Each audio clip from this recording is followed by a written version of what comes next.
Welcome बच्चों, मैं are के सिंह ऑनलाइन क्लासेस में आप सभी का स्वागत करता हूं। और आज हम लोग देखेंगे क्लास 8th की वर्कशीट नंबर 4, जिसका टॉपिक है संसाधनों के संरक्षण की आवश्यकता।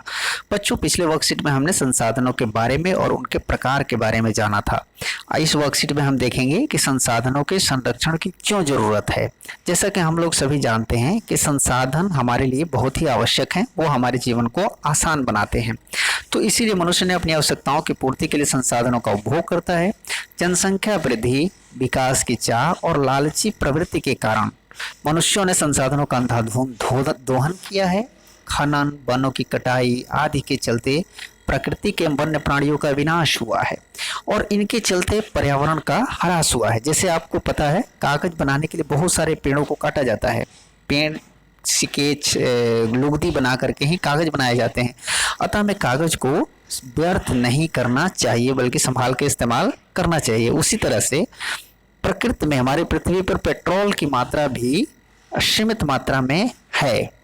तो इसीलिए इसका अगर हम इस्तेमाल संजीदगी के साथ और नियोजन के साथ नहीं करेंगे तो ये खत्म हो सकता है और आगे चल के हमें परेशानी हो सकती है। उसी तरह से मनुष्य ने तो प्रकृति की जो एक तरह से कहिए मुफ्त में उपहार जो मिला हुआ है, पानी और वायु, इसको भी हम अपने गलत गतिविधियों के चलते बर्बाद और प्रदूषित कर रहे हैं, जो हमें नहीं करना चाहिए। इसका हमें कई कई जगहों पर देखिएगा पानी की समस्याओं से सामना करना पड़ता है बहुत जगह पर। वहीं आप दिल्ली में पिछले साल देखा होगा आपने, वायु प्रदूषण के कारण स्थिति ऐसी हो गई थी कि विद्यालय तक बंद करने पड़े थे। तो ये कहीं ना कहीं हमारी उन गतिविधियों का परिणाम है जो हम पर्यावरण को बिना ध्यान में रखे हुए करते हैं। तो इसका मतलब यह है कि हमारे अत्यधिक दोहन के चलते प्रकृति का संतुलन बिगड़ रहा है और अगर ऐसा हुआ तो यह मानव अस्तित्व ही खतरे में पड़ जाएगा। ठीक है, तो इसीलिए मानव अस्तित्व के बचाने के लिए और प्रगति के लिए प्राकृतिक संसाधनों का संरक्षण बहुत ही जरूरी है। ठीक है, तो अतः हमें संसाधनों का प्रयोग प्रकृति को बिना नुकसान पहुंचाए विवेकपूर्ण ढंग से नियोजन के साथ करना चाहिए, ताकि लंबे वक्त तक हम उसका लाभ उठा सकें और भावी पीढ़ी भी उसका उपयोग कर सके। और इस प्रक्रिया को ही सतत पोषणीय विकास कहते हैं। तो यहाँ आप ये भी समझ गए कि सतत पोषणीय विकास क्या है। आइए देखते हैं, कुछ प्रोजेक्ट दिया हुआ है, इसमें आपको क्या करना है। यहाँ पर देखेंगे 3 पिक्चर दिए हुए हैं। इस पिक्चर के माध्यम से आपको बताना है कि इस पिक्चर में यहाँ पर संसाधनों का वेस्टेज कैसे हो रहा है और किस तरह से हम संसाधनों को बचा सकते हैं। तो यहाँ देखते हैं, आयशा घर की सारी लाइटें जलाकर पड़ती है। तो यहाँ संसाधनों का वेस्टेज हो रहा है, बिजली जो संसाधन है उसका वेस्टेज किया जा रहा है। तो यहाँ इसको किस तरह से आयशा बिजली की बचत कर सकती है, ये लिखना है। तो हम लिख सकते हैं कि ऐसा उतनी ही लाइट जलाए जितनी जरूरी है। अनावश्यक लाइटों को बंद करके वो बिजली बचा सकती है, संसाधन संरक्षण कर सकती है। दूसरा है, टॉम अपने बगीचे में सूखे पत्तों को जलाता है। तो सूखे पत्तों को जला करके ये किस चीज़ को नुकसान पहुंचा रहा है? वायु प्रदूषण कर रहा है। तो टॉम को पत्तियों को, सूखे पत्तों को नहीं जलाना चाहिए और ऐसा करके वो वायु जो संसाधन है उसका संरक्षण करेगा। दूसरी तरफ से उन पत्तियों को वो किसी गड्ढे में, किनारे में, कोने में सड़ने के लिए छोड़ सकता है और जब वो सड़ जाती है तो एक तरह से प्राकृतिक उर्वरक बन जाती है, जो मिट्टी की उर्वरा शक्ति बढ़ाती है। तो ऐसा करके वो मिट्टी संसाधन को भी संरक्षण करेगा। तीसरा है, राहुल ब्रश करते समय नल को खुला छोड़ देता है।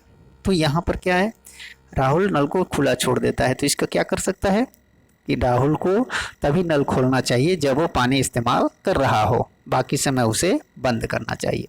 पहला हो गया। दूसरा, ब्रश करने के लिए वो मगे में पानी भर करके भी कर सकता है, जिससे पानी की बचत होगी। ठीक है, तो इस तरह से इसमें हमें लिखना है कि किस तरह से वो इन संसाधनों का संरक्षण कर सकते हैं। आइए देखते हैं हम प्रश्न उत्तर सेक्शन में कि क्या क्या प्रश्न पूछे गए हैं। पहला प्रश्न देखते हैं, सतत पोषणीय विकास से आप क्या समझते हैं। तो बच्चों, मैंने पहले ही बताया था कि इन सारे प्रश्नों का उत्तर इन्हीं वर्कशीट में होता है, या अपनी किताब की मदद ले सकते हैं, या और वर्कशीट पढ़ने के बाद ध्यान से अगर सोच समझ करके लिख सकते हैं। देखिए, सतत पोषणीय विकास से आप क्या समझते हैं। आप देखेंगे यहाँ पर मैंने पहले भी बताया था, यहाँ पर सीधे लिखा हुआ है, हमें संसाधनों का प्रयोग प्रकृति को बिना नुकसान पहुंचाए विवेकपूर्ण ढंग से नियोजन के साथ करना चाहिए ताकि लंबे वक्त तक हम उसका लाभ उठा सके और भावी पीढ़ी उसका उपयोग कर सके। इसे ही सतत पोषणीय विकास कहते हैं। तो यहाँ से आप इसका उत्तर लिख सकते हैं। दूसरा प्रश्न देखें, संसाधनों का संरक्षण क्यों जरूरी है? अगर इस तो बहुत सारे कारण आप लिख सकते हैं, लेकिन अगर छोटे में लिखना चाहें तो यहाँ पर लिखा है मानव के अस्तित्व एवं प्रगति के लिए प्राकृतिक संसाधनों का संरक्षण बहुत ही जरूरी है। ये मानव विकास और उसके अस्तित्व को बचाने के लिए बहुत ही जरूरी है। तीसरा प्रश्न है, यदि पेट्रोल पूरी तरह समाप्त हो जाए तो आपके जीवन में क्या बदलाव आएगा? सोच कर लिखिए। तो इसे आप खुद सोच करके लिखिएगा कि पेट्रोल अगर धरती पर से खत्म हो जाए तो हमें किन किन परेशानियों का सामना करना पड़ेगा, हमारा जनजीवन कैसा हो जाएगा। तो ये सारी चीज़ें आप लिख सकते हैं। जो गाड़ियाँ नहीं चलेगी, पेट्रोल से जो जो चीज़ें यूज़ होती हैं वो सारी चीज़ें नहीं हो पाएगी। तो उन सारी चीज़ों को आपको लिखना है।